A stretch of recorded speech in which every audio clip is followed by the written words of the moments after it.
What's up, y'all? My name is JR, and for those of you who don't already know, I'm a huge movie and TV nerd. If you're new here, I appreciate you taking the time to check out my channel. I hope you'll consider sticking around and joining the film community I'm trying to build here on YouTube. So in today's video, I'm going to be giving my reaction and review for the Netflix original series, Fool Me Once. And just so we're clear, this video will contain some mild spoilers, so if you haven't had a chance to watch this show yet and you don't want to know anything that happens in it, you might want to exit this video now. And with that being said, no more wasting time. Let's get into it. Fool Me Once is a British 8-part television series made for Netflix by Quay Street Productions, adapted from the 2016 Harlan Coben novel of the same name by Danny Brocklehurst. The series is about a woman grieving the death of her husband, who becomes disturbed when she sees him in her home with their daughter on a nanny cam. It features Michelle Keegan, Dino Fetchter, Richard Armitage, and Joanna Lumley, and premiered on Netflix January 1st of this year. At the time of the making of this video, the series has a 67% on Rotten Tomatoes, but it has a much lower audience score of just 45%. It has a lukewarm Metascore of 55 on Metacritic, with a slightly higher user score of 5.9, based on only 33 user ratings.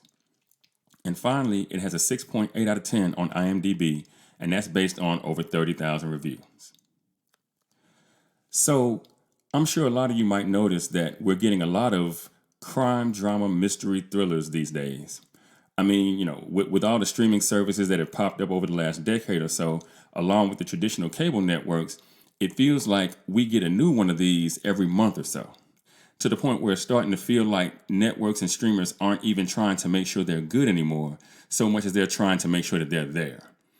And in my opinion, Fool Me Once is just the latest entry into the genre by Netflix.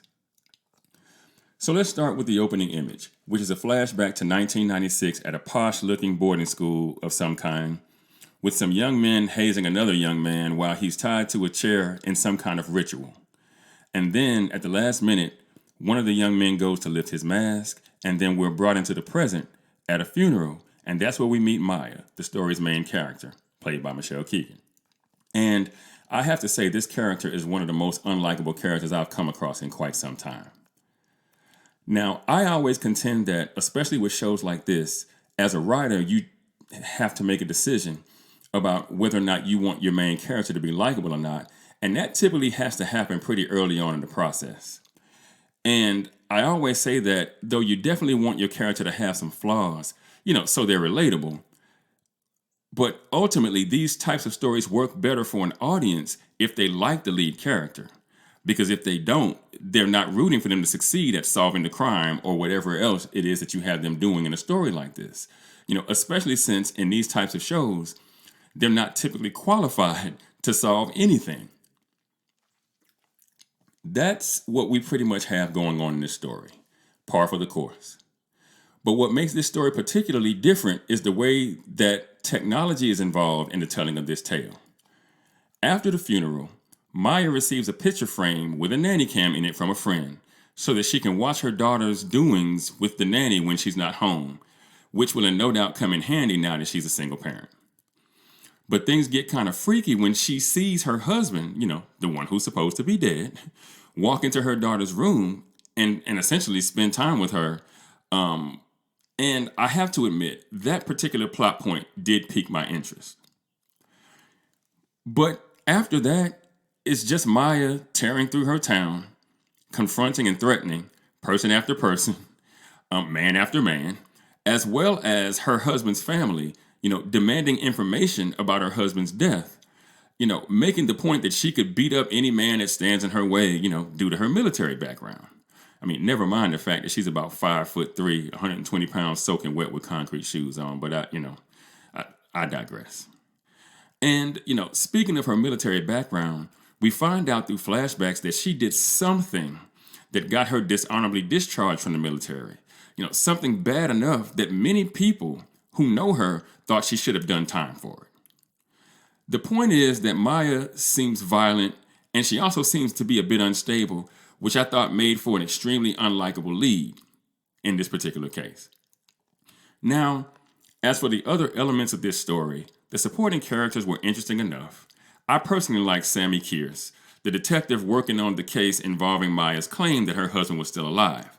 Now, he was dealing with a health issue that it turns out was being caused by medication he was prescribed by a doctor that was manufactured by the company that Maya's late husband's family owned, which I did think was another interesting plot point. Another plot point of note is that Maya's sister was apparently killed recently, before her husband was killed. So we watch Maya search her sister's house for clues about her murder to the dismay of her brother-in-law, who is also navigating being a single parent, not handling it well. There's some drinking involved and that kind of thing. And, during the series, we learn quite a few secrets about Maya's sister, which does contribute positively to the tangled web the show attempts to weave as it makes its way towards its conclusion. So, the biggest thing, like in shows like this, are who's the killer and how long can the writer keep us guessing about that?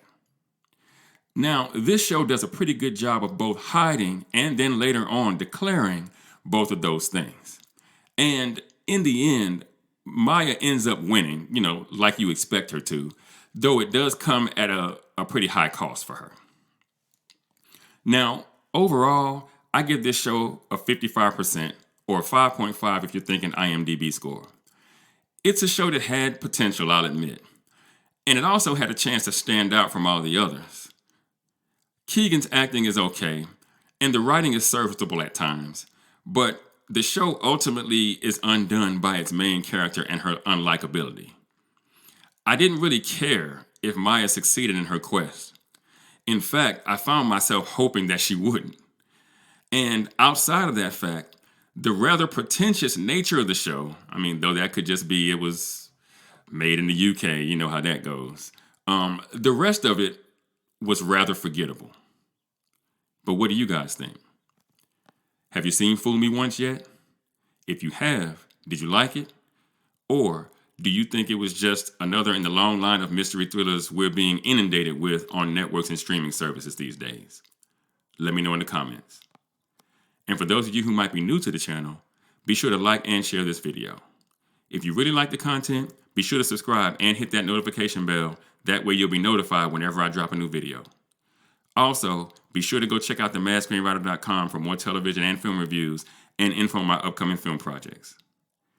And with that, I'm going to go ahead and get out of here. I got screenplays to write, and I'll catch you guys in the next video.